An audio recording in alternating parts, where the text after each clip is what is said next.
Hi everyone, welcome back to the 4th episode in the Munro series. This week we're climbing 5 Munros in one day at Loch Muick. I have started a Patreon, so if you want to help support the channel, I'll leave the link to the Patreon in the description. The Patreon will have some behind the scenes footage and full uncensored, unedited, cold exposure clips. But let's get into the video. This week we're at Loch Muick with my stepbrother Keir, and this is where we did 5 in one day. We ended up going on a detour because the View Ranger app that we use for navigation had the wrong route and missed out some Munros, so you will see the route slightly bend back on itself because we did go the wrong way and it did put like another hour on our journey. The 5 Munros that we're climbing today are Lochnagar, Carn a bhoidheach, Carn an t-sagairt mór, Carn bannoch and broad carn. This was going to be our longest walk yet, and the start location is at the Spittal of Glen Muick car park. This route can either be walked clockwise or anti-clockwise. We decided to walk anti-clockwise with a long walk beside the loch on the way back. The average time for this walk was between 9 and 11 hours. This was another relatively easy Munro to get to because you just head to Ballater and then head south. Yeah, most of the Munros in the Grampian region, you head towards Ballater and Braemar for most of them, and then you normally just take a road off of there. You leave the car park heading southeast and you carry over the bridge, through the pass, through the woods, and yeah, you'll get to a gate. This gate's got loads of hats and gloves I've noticed on them, like as I'm watching it back. I don't know what they're for, but when you get to the Y junction, you take a right and then just follow the path. You'll get to another bridge and then you just cross that river and then just continue heading up the path towards the right hand side of the trees. Yeah, we got really lucky with the weather. It was sunny all day from 9:15 when we left off all till 8 o'clock at night when the sun was setting. It's really nice just walking through these sort of forests, just listening to the birds chirp, and yeah, especially on a really nice day.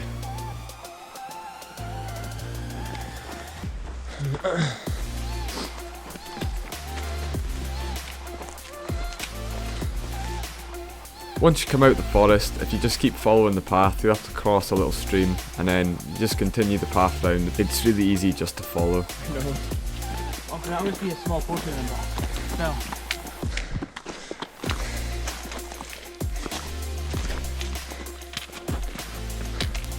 Yeah, if you just spotted in the corner of the video there, my stepbrother forgot to bring his like hiking trousers, so he ended up bringing ripped jeans because he didn't have anything else left. But yeah, when you follow the path up, you'll get to this Y junction with a cairn at the top. You just take a left and then you go around this side of the mountain almost like a horseshoe and back up towards Lochnagar.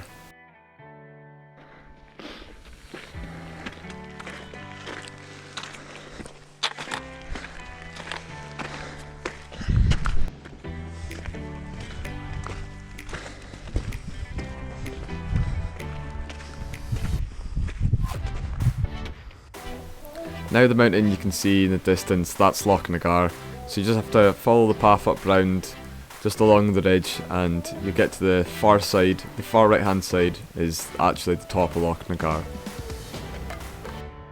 Yeah, this bit of the climb was really hard. The snow was really hard, it was almost like ice and it was extremely slippy, so we had to just follow the footsteps up to the top. Yeah, I felt like if you fell and started sliding, it was very steep, so if you start sliding you just wouldn't stop until you hit the bottom.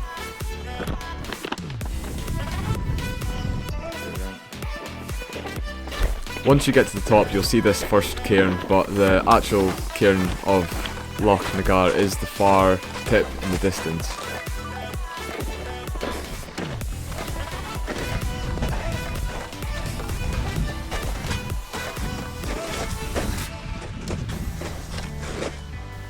We got to the top of Lochnagar in 2.5 hours, so I know a lot of people come up and just do Lochnagar then come back down because the views are really nice at the top.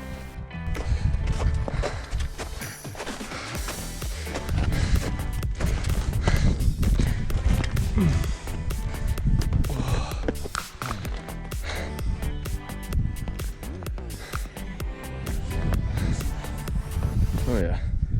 Alright. Alright. Good. That's us just saying hello there to our fellow hikers. Once you've walked back to the other cairn, yeah, you just follow the path along just down the side of the ridge. And the mountain that you can see in the top left, that is the Munro Carn a bhoidheach, and that's the one that we missed first time round.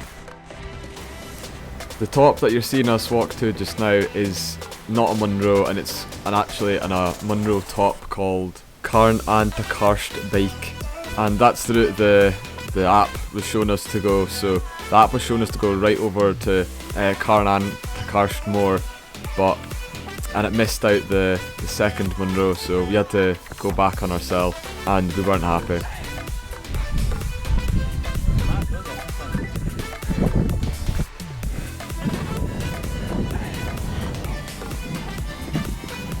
And the Munro that you see in the distance is Carn and bhoidheach, and that's the Munro that we should have went to. Kier, you got anything to say? Nothing to say, no comment. That was just after me telling Kier the bad news that we had to go back up the Munro again.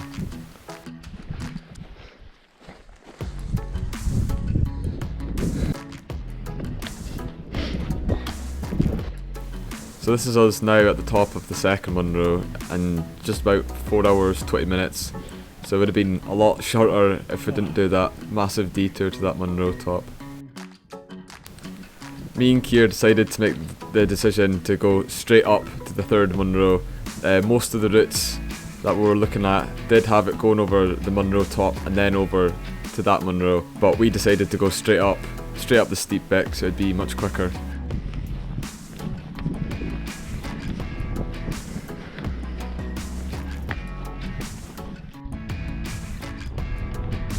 So this is us now at the top of Carn and t-sagairt more.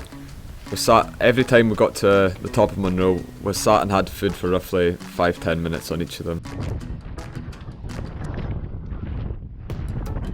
Then headed down the path on our way to Carn bannoch.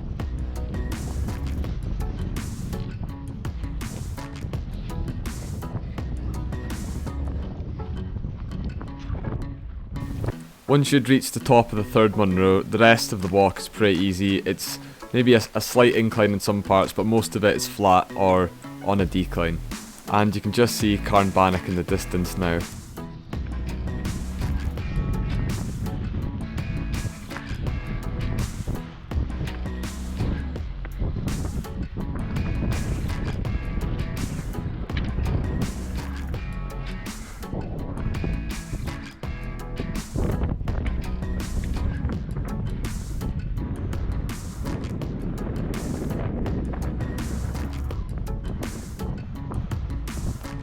You can see the top of Broad Carn from Carn bannoch, so it's a pretty easy walk to get there. And it only takes about 45 minutes to get there.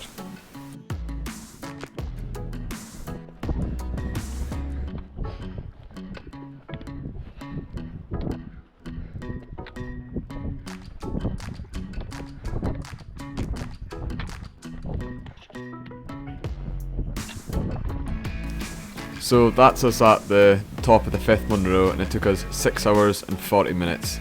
So now we just have the long walk back to the car park, and at this point we're only about 2/3 of the way round the walk.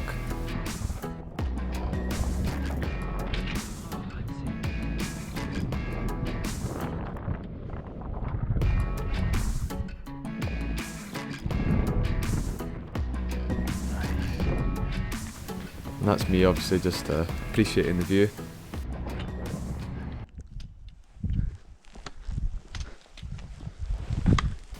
From here you just head down the path just off the rocks, and you do have a choice of walking along the ridge of the loch, which is what we decided to do because it was just better views, or you can go down earlier and then walk along the loch the whole way.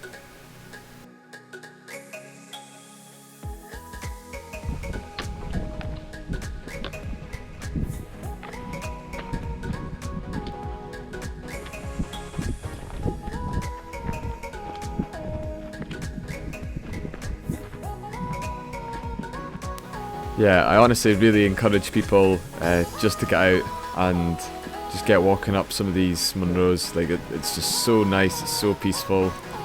You'll have a great day out. You might have sore legs in the morning, but you'll feel so good for doing it. Yeah, we're past this hut with a bench on it, and oh my god, something as simple as a bench can just be so enjoyable. It's just so nice just to sit down and stretch your legs for a second.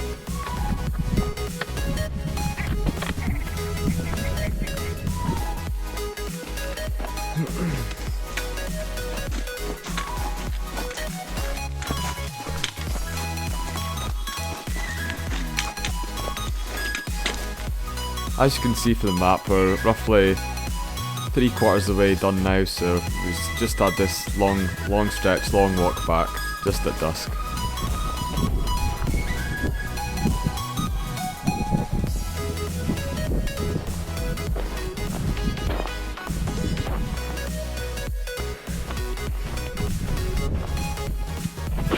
Whoa. Yeah. So yeah, you know when you walk and your knee like bends back inwards on yourself, yeah, that's just what happened there. I think my legs were just so weak I kept on doing that, but that was the only one I caught on video. And yeah, this bit is just a steep decline going down. It's like a S shape, and then you'll come across this bridge with a waterfall, and then you just keep heading round the path, round the loch.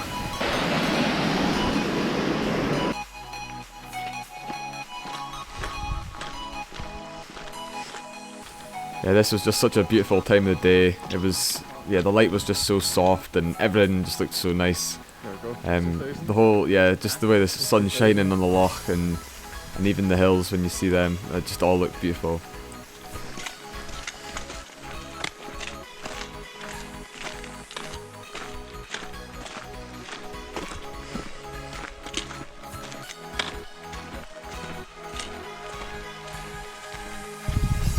This was us just coming off the path now, just to come down to do our cold exposure, and I just caught the sun over just the top of the mountains.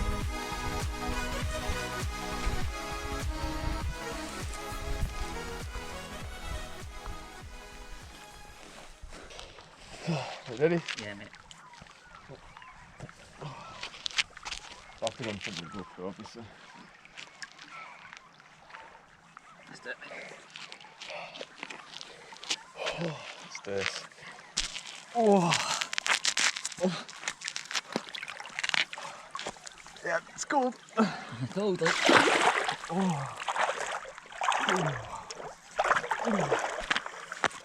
my foot. I mean, watch my Awesome GoPro. Obviously the cold's getting to me here. It's so cold. Season.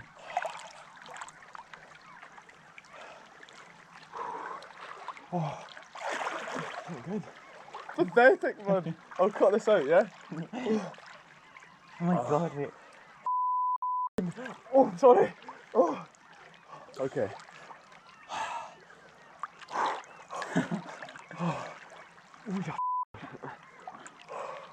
Oh, feels good in the legs though. So when you get in this, embrace it, it's fine. It's actually not too bad. My feet are getting stung like you know what? It's actually not too bad. Yeah, it's alright. Oh, mate. Yeah, once you overcome the first bit, it's fine. Yeah.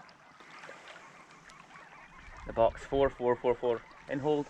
In 4, hold 4, out 4. 4.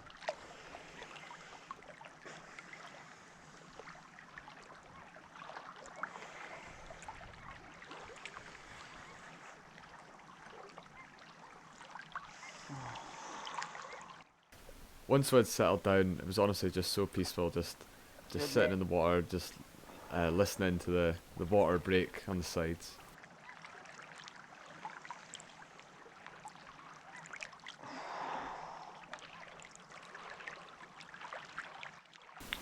That was me. I had enough, but this was my longest jet. I think I lasted around 3 minutes on this one, so yeah, I was pretty happy with that. But yeah, you just need to keep continuing along the path where these trees to your right, you just keep continuing past them and you get to the other forest where you'll see earlier where you took the right hand side at the T-junction, you just keep going on to the gate. And here the video doesn't really do it justice, but there's literally like 50, all them brown dots you see are about 50, 60 deer just sitting in the field.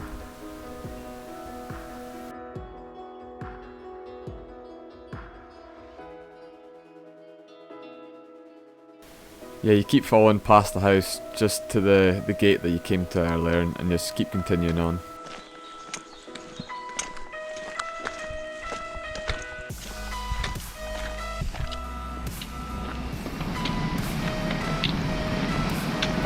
And here we are, just coming to the bridge near the car park, and just seeing them cars through the trees, it just felt so good knowing that we'd just be sitting in them, resting our legs, because this has definitely took the toll on me most. Like, my legs were so sore after this one, but yeah, it took us a total time of 9 hours and 45 minutes to do the whole circuit. And here's the app video of the whole route that we took. Yeah, as you see, we got to Lochnagar fine, and then you see our little error that we took, and then back on course, and then yeah, we just continued round. And yeah, even the lock bit might be the hardest part, just because it's just so long and your legs are so tired. But yeah, we finished the journey, and it was 19.2 miles, and yeah, the total time took us 10 hours and 14 minutes without all our breaks. Right, now it's time for some stats. So the highest one was Lochnagar, with the other ones just descendingly getting smaller. And yeah, they were my 5th to 9th Munros, and Lochnagar was the tallest at 21st highest Munro. So yeah, but we started this one early just because we wanted to make most of the sun, and we did start early enough, so that was fine. But yeah, the actual Munros took us 4 hours 9 minutes from peak to peak on both of them, and yeah, this was the most calories I burned in any of the routes. It was just over 7,000, and yeah, 60,000 steps, and with a total average speed of 3.2 kilometers an hour. But I'm giving this Munro this route a rating of 4.5 stars, just because yeah, the views were amazing. It was just such a good day out, and it's my first long one. Say difficulty 4, just because it was such a long day, and also 4-star views. But I feel like just the days as well helped with that. I did a speed of 1 just because it took all day. It took 10 hours to do, so yeah, I'm gonna give it a low 1 star. Thanks for watching the video, and can you write in the comments section down below what your hardest Munro's been and how long that took you, and I'll get back and answer all the comments. If you enjoyed the video, be sure to give it a thumbs up because I'd really appreciate it, and consider subscribing if you want to see more videos like this. See you in the next one.